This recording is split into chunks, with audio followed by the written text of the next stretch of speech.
Hello दोस्तों, आज हम बात करेंगे ठंड के मौसम में अपने लंग्स को यानी फेफड़ों को ठंड के प्रभाव से या प्रकोप से बचाने के लिए क्या क्या चीज़ें आपको करनी चाहिए, कौन कौन से ऐसे इंपॉर्टेंट टिप्स हैं जो आपको फॉलो करनी चाहिए जो आपके लंग्स को स्वस्थ और हेल्दी रखेंगे ठंड के मौसम में। ये चीज़ों पर हमने बात करनी है आज। टॉपिक पर जाने से पहले जो लोग हमारे चैनल पर नए हैं उन्हें रिक्वेस्ट करूँगा चैनल को सब्सक्राइब करें, वीडियो को लाइक करें, शेयर करें, फॉलो करें, कमेंट करें, पूरा देखें। टॉपिक इंपॉर्टेंट है, एंड तक देखेगा। एक्सक्लूसिव कंटेंट आपको किसी भी और चैनल पर नहीं मिलेगा। चलिए शुरू करते हैं इंपॉर्टेंट वीडियो।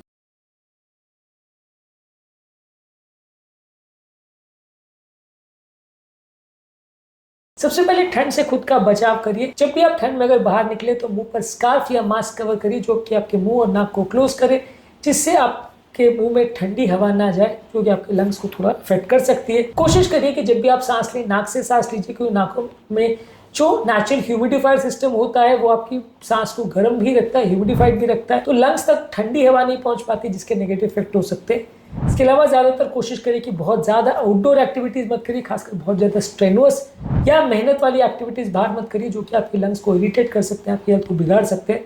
तो आउटडोर एक्टिविटीज़ बहुत ज़्यादा अग्रेसिव और स्ट्रेनुअस मत रखिए। इसके अलावा कोशिश करिए कि घर के अंदर की एयर की क्वालिटी भी बेटर होनी चाहिए। घर में प्रॉपर ह्यूमिडिफायर होना चाहिए या एयर प्यूरीफायर होना चाहिए। वातावरण में थोड़ा धुआं या पोल्यूशन भी ज़्यादा होता है, पॉलन ग्रेन्स भी ज़्यादा होते हैं जो कि एलर्जी भी ट्रिगर कर सकते हैं। घर का प्रॉपर मॉइस्चर मेंटेन रहता है जिससे कि कंपेरेटिवली थोड़ा ब्रीथ करना या सांस लेना आसान हो जाता है। बीच बीच में अगर ठंड का वातावरण ठीक हो या बीच में थोड़ी धूप निकल रही है तो घर को थोड़ा विंडोज़ को ओपन भी करिए, इससे कंपेरेटिवली थोड़ा इंडोर एयर पोल्यूशन कम होगा। घर पर कोई स्मोकिंग ना करे या कोई चूल्हा या ऐसी कोई चीज़ ना जलाए जिससे घर पर धूल या धुआं रह जाए। ये सारी चीज़ें अक्सर ठंड के वातावरण में जहाँ स्मॉग होता है या जहाँ पर फॉग की वजह से धुआं निकल नहीं पाता या नीचे लेवल पर अटक जाता है, हवा भारी होने की वजह से नीचे बैठ जाती है, तो वहाँ पे ये बहुत डेंजरस हो सकता है, ये जान का खतरा भी कर सकता है। कई बार ठंड के वातावरण में लोग अंगीठी वगैरह जलाते हैं, उसमें कार्बन मोनोऑक्साइड पॉइजनिंग की वजह से लोग की जान भी चली जाती है।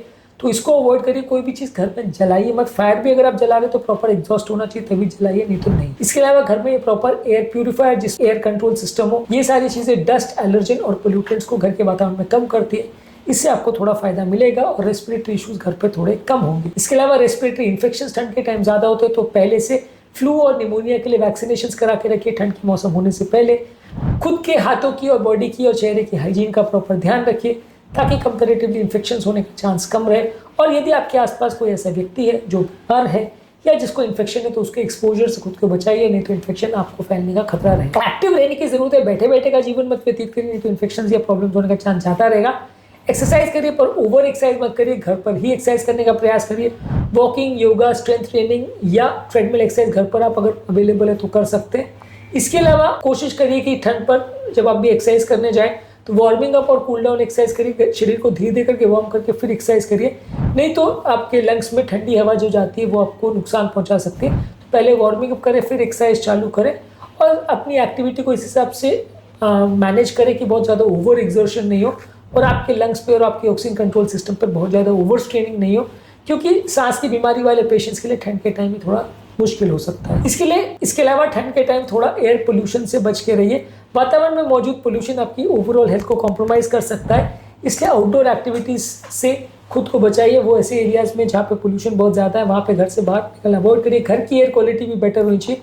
घर का एयर क्वालिटी इंडेक्स मेजर करिए, इससे भी आपको काफ़ी पता चला है कि घर पे पोल्यूटेंट्स कितने हैं, उस हिसाब से आप अपनी एयर क्वालिटी को मैनेज कर सकते हैं। बेटर एयर क्वालिटी वाले एरिया में रहें, अगर फीजेबल है तो ज़्यादा अच्छा है। वातावरण आजकल इतना खराब है, इनफैक्ट बड़े सिटीज़ में ठंड के टाइम इतना ज़्यादा मौसम खराब हो जाता है, जैसे रिसेंटली भी दिल्ली में हुआ। ये सारी चीज़ें बहुत ज़्यादा नुकसानदायक है और कई बार अच्छे खासे पेशेंट्स की हेल्थ को कॉम्प्रोमाइज़ कर सकती है। इसलिए जहाँ तक पॉसिबल हो एयर की क्वालिटी अच्छी रहे तो ज़्यादा अच्छा है, जितना आपके कंट्रोल में हो उतना करने का प्रयास करिए। ट्रैफिक पोल्यूशन में भी एक्सपोजर को बचिए। बहुत ज़्यादा बिजी रोड जहाँ पे रहते हैं उसको अवॉइड करिए। ट्रेन ट्रैवल या मेट्रो ट्रैवल अगर पॉसिबल है तो वैसी चीज़ें कर सकते हैं, उसमें एटलीस्ट एयर पोल्यूशन का एक्सपोजर इतना नहीं होगा।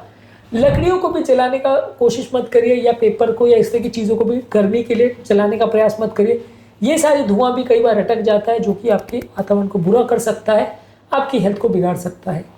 इसके अलावा पानी ज़्यादा मात्रा में पीजिए। ज़्यादा मात्रा में पानी पीने से अगर आपके लंग्स या उसकी नलियों में कोई पोल्यूटेंट जम जाते हैं उनको क्लियर करने के लिए ग्लूकोज बनाना पड़ता है, उसके लिए पानी लगता है, तो वो पानी का शरीर में होना ज़रूरी है। डिहाइड्रेटेड पेशेंट्स पे ये क्लियरेंस कॉम्प्रोमाइज़ हो जाता है, हेल्थ को बिगाड़ सकता है।